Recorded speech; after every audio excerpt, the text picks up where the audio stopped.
Bismillahirrahmanirrahim. Assalamualaikum warahmatullahi wabarakatuh. Alhamdulillahirrabbilalamin. Allahumma salli wa sallim wa barik ala sayyidina Muhammadin amma ba'd.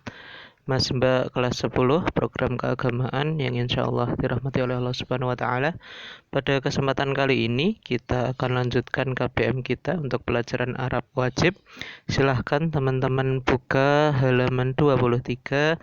Hari ini kita akan membahas tentang kaidah nahwu, dan saya yakin teman-teman sudah cukup mengenal dengan ini, yaitu ad-dhamairu yang terjemah bebasnya adalah kata ganti gitu ya. Jadi kita bisa menggunakan, kalau dalam bahasa Indonesia ya saya, Anda, kita, kami, mereka, dia, dan seterusnya.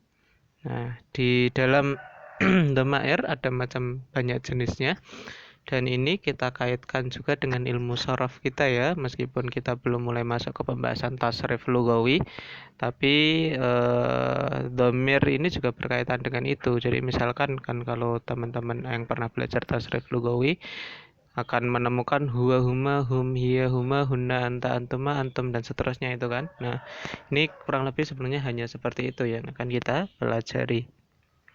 Nah, di sini teman-teman bisa lihat contohnya. Nomor 1, huwa ya'ishu fi Jombang, Jawa Syarqiyah.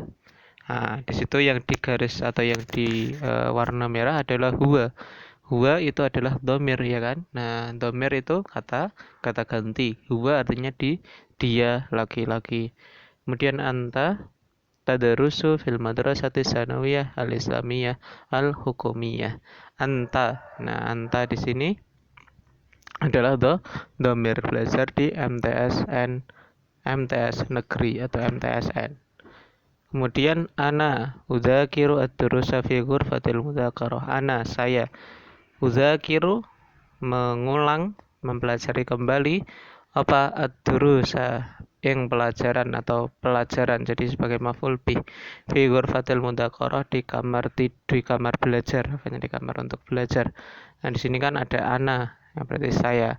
Kemudian jahastu, nah berarti kan sudah langsung masuk ke fi'il, bentuk fi'il madinya, berarti kan fa'ala. Misalkan kalau fa'ala menjadi fa'altu, saya kan, berarti kalau jahastu, aku telah menyiapkan, jadi jahaza yujahizu iku nyiapke, maka saya telah menyiapkan jahastu. Apa al-futuro, sarapan, sabahal yaumi lil ailah, pada pagi hari ini, lil ailah, untuk ke keluarga. Kemudian innana, nah di sini menggunakan dhamir na, jadi gabungan antara inna sama nahnu. Inna sesungguhnya, kemudian nahnu kami, maka digabung menjadi innana gitu ya. Innana nata'allamu al-lughatal arabiyyata kulla yaum. Kita belajar bahasa Arab setiap hari. Kemudian marrabina, nah kan ada na lagi, berarti ini artinya sama kayak nahnu ya. Nah, di sini adalah nahnu. Berarti marrabina al-asatidatu wa nahnu nukrimuhum. Marrabina, melewati kami, siapa? Al-asatidatu, guru-guru, wa nahnu, dan kami, nukrimuhum, memuliakan mereka. Nah, teman-teman bisa lihat di sini ketika suatu domir itu sebagai subjek gitu ya, sebagai yang pelaku, maka dia berada pada bentuk yang teman-teman hafal itu ya, anta, antuma, huwa, huma, hum. Namun kemudian ketika domirnya itu sudah masuk ke bentuk fi'il madi dalam kasus ini, maka dia menjadi jahastu, menjadi tasrif lugawinya dimainkan. Berarti ketika fa'ala, fa'ala, fa'alu, fa'alat, fa'alata, fa'alna, fa'alta, fa'altuma, fa'altum, fa'alti, fa'altuma, fa'altunna, fa'altu, fa'alna. Kemudian kalau bersambung dengan huruf jar atau dengan apapun yang bukan dia sebagai subjek, atau ya bukan dia sebagai subjek, maka bentuknya adalah seperti itu gitu ya. Misalkan ketika menjadi maf'ul berarti menghormati aku, berarti, atau sesungguhnya aku, menjadi ini panjang belakangnya gitu ya. Kemudian kamu, innaka, nah seperti itu. Kemudian sesungguhnya kamu, innaka. Kemudian innahu, innaha. Nah, seperti itu. Jadi tidak dengan bentuk yang inna ana, inna anta. Nah, seperti itu. Tidak. Paham ya? Jadi yang dalam bentuk huwa anta ana ini ketika dia menjadi objek, subjek atau menjadi yang pokok dalam suatu ucapan. Kemudian ketika menjadi maf'ul atau menjadi objek atau bersambung dengan yang lain, itu bentuknya sudah berbeda. Misalkan ya tadi innani, kemudian atau innani bisa atau inni bisa. Kemudian innaka, innahu, kemudian misalkan marro bi atau marro bika, marro biha. Nah, seperti itu. Nah, kemudian di sini ada kesimpulannya. Ad-dhamir, dhamir itu apa? Huwa ma, yaitu apa sesuatu atau sesuatu dalla ala ghaibatin yang menunjukkan atas sesuatu yang gaib. Nanti kan huwa kan raketon, kita ngomong dia. Ya naudzubillah kita ngerasani misalkan dia gini-gini, berarti kan kemungkinan orangnya nggak ada gitu kan.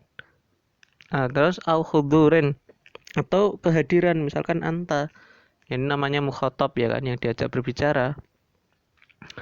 Anta gini, anta apa, misalkan anti gimana. Nah, seperti itu. Misal huwa anta ana. Nah, kemudian huwa yang qasimu dan dibagi ila mustatirin wa barizin. Nah, dhamir itu dibagi ke mustatir dan baris. Ini istilah ya. Ini teman-teman namanya ya seperti itu. Jadi ada dhamir mustatir, jangan sampai lupa. Kemudian ada dhamir baris. Dhamir mustatir itu berarti dhamir yang tersembunyi gitu dulu dari segi bahasa seperti itu. Nanti lama-lama kita akan mengenal gitu ya.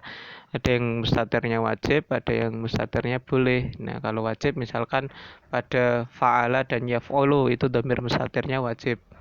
Nah, kemudian yang boleh, kemudian yang boleh itu di anta kalau tidak salah. Nanti kita coba kalau misalkan ada sesi yang lebih dalam soal ini nanti kan kita bahas. Jadi dhamir ada yang mustatir yaitu yang tersembunyi di dalam suatu fi'il, jadi tidak boleh atau tidak boleh, ada yang tidak boleh dan ada yang boleh ditampilkan. Misalkan kan nggak boleh ya deribu huwa, itu kan tidak boleh. Nah, kemudian ada yang boleh, misalkan adribu ana, kalau tidak salah. Ana juga termasuk yang jais, yang boleh tersembunyi. Nah, kemudian baris. Baris itu berarti yang kelihatan. Nah, al-barisu, dhamir baris itu kan kelihatan di luar. Nah, itu dibagi menjadi dua, muttasil dan munfasil. Muttasil adalah yang tersambung, kemudian munfasil adalah yang kepisah. Nah, muttasil contohnya ya tadi jahastu, fa'altu, kemudian fa'alta, fa'alti. Nah, itu namanya muttasil. Kemudian yang munfasil terpisah berarti anta, huwa, huma, hum dan seterusnya tadi. Nah, kemudian oh ya ini malah ada keterangannya di bawahnya ya. Al-muttasilu huwa alladzi la yubtada'u bihi wa la yaqa'u ba'da illa wa yakuna marfu'an wa mansuban wa majruran. Muttasil adalah yang atau dhamir yang tidak dimulai dengannya, berarti gak boleh di depan, berarti ya nggak boleh anta, nggak boleh misalkan ya tadi berarti nggak boleh jenisnya misalkan huwa ya isu. Nah, itu berarti bukan mutasil, jadi tidak boleh di permulaan ucapan. Wala yaqau ba'da illa, dan juga tidak terletak setelah illa. Jadi misalkan illa misalkan illa analah la ilaha illa anta misalkan. Nah, kita kepada Allah itu ya la ilaha illa anta, maka anta di situ kan berarti bukan dhamir muttasil karena terletak setelah illa gitu kan. Kemudian wayakuna, dan si dhamir mutasil tadi ini wayakunu ya aslinya wayakunu marfu'an, dan si dhamir mutasil itu bisa marfu sebagai pelaku ya, berarti misalkan dorobtu, melakunya kan berarti tu di situ gitu kan, saya telah memukul. Nah, kemudian mansuban berarti dorobtu ka, nah maka mutasil ya ka di situ sebagai maf'ul, ka-nya aku telah memukulmu. Nah, kemudian maror tuh bika. Nah, aku telah melewati kamu. Nah, maka ka di situ juga adalah dhamir muttasil. Mafhum ya? Jadi tidak boleh di permulaan, dhamir yang tidak di permulaan ucapan, dhamir yang tidak setelah illah, dan bisa marfu, mansub maupun majrur. Kemudian dhamir munfasil adalah alladzi yasluhu ayyabtada'a bihi, yang sah, yang boleh untuk dimulai suatu ucapan, boleh dimulai dengan itu. Berarti yang tadi contohnya huwa ya'ishu atau anta tadrusu ana udzakiru. Nah, kemudian wa ayyaqa ba'da illa juga sah setelah illa. Misalkan illa anta. Nah, itu la ilaha illa anta, berarti itu ada jenis dhamir munfasil antanya, ya kan? Kemudian wa yakunu marfu'an, dan si dhamir munfasil ini itu bisa marfu, bisa mansub. Nah, misalkan kalau marfu ya huwa ya'ishu. Kalau huwa ya'ishu, huwa di situ berarti sebagai mubtada. Nanti teman-teman akan mengenal ada istilah mubtada sama khobar gitu ya. Atau sebagai fa'il, misalkan juga bisa ajlisu ana, misalkan seperti itu ya. Nah, itu juga bisa. Kemudian tajlisu anta, nah itu juga bisa. Maka itu adalah dhamir munfas afan bukan. Berarti kalau munfasil yang yang berpisah berarti ya ajlisu anta, nggih benar ya. Kemudian mansuban berarti bisa juga mansub. Dan kalau mansub biasanya dikasih iya. Iya, iya. Oh bukan, afan. Mansuban berarti misalkan iyaka. Nah, seperti itu ya. Iyaka, iya ya, iyahu. Nah, itu kan dhamir munfasil yang mansub. Wala yakunu majruran. Dhamir munfasil tidak mungkin majrur. Marartu bika, tidak ada bi anta. Nah, itu tidak ada. Maka itu adalah dhamir muttasil, bukan dhamir munfasil. Gitu ya. Kalau mansuban lagi tadi yang iya itu, kalau teman-teman pernah membaca atau di surat Al-Fatihah ada iyyaka na'budu, iyyaka nasta'in. Iyyaka di situ adalah dhamir munfasil karena terpisah dari apapun. Tidak dimulai, boleh di depan, kemudian boleh setelah illah.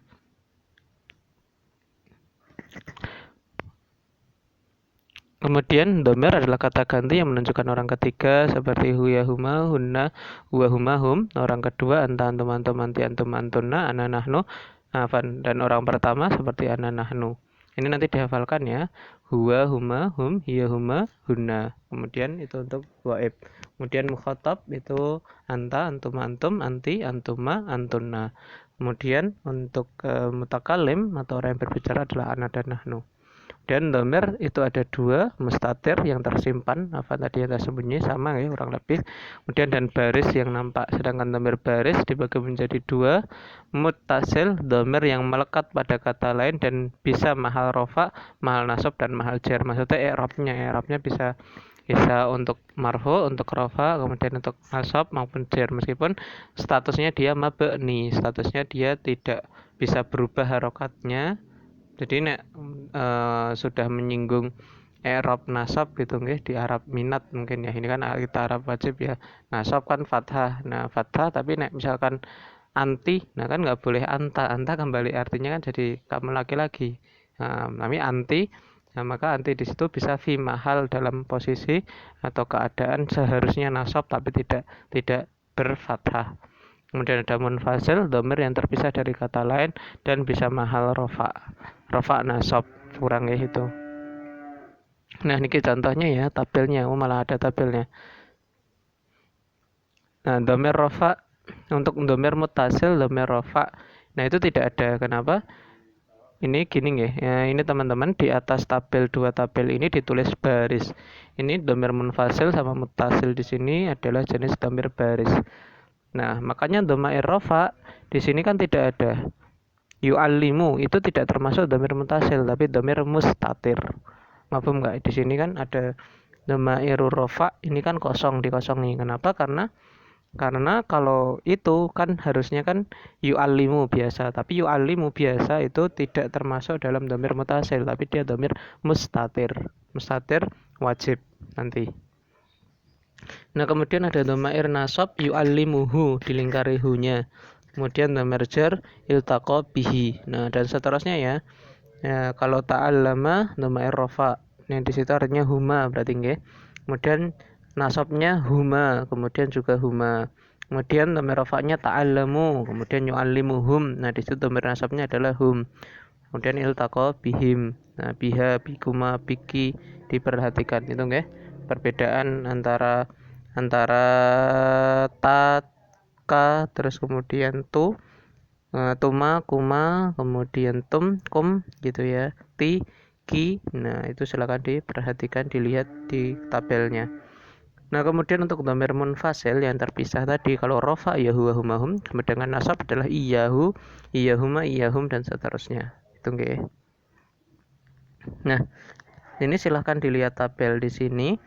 Untuk contohnya misalkan anak adrusu, anta tadrusu, misalkannya anti tadrusina, berarti nggih.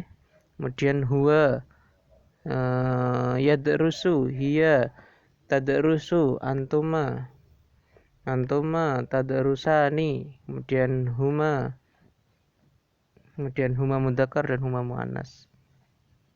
Oke gitu nggih. Ini berarti kita kurang lebih sama saja belajar dengan tasrif lugawi ya, meskipun di soroh kita belum sampai sana. Jadi teman-teman silakan dihafalkan tabel yang di sini untuk semuanya nggih, dari huwa, kemudian iya, kemudian ke bawah itu nomor-nomornya apa saja.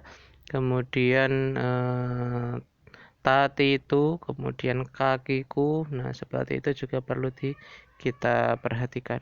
Oke, terima kasih. Mudah-mudahan yang sedikit yang bermanfaat. Terima kasih atas perhatiannya. Kalau ada kekurangan, ada kesalahan, mohon dimaafkan. Wassalamualaikum warahmatullahi wabarakatuh.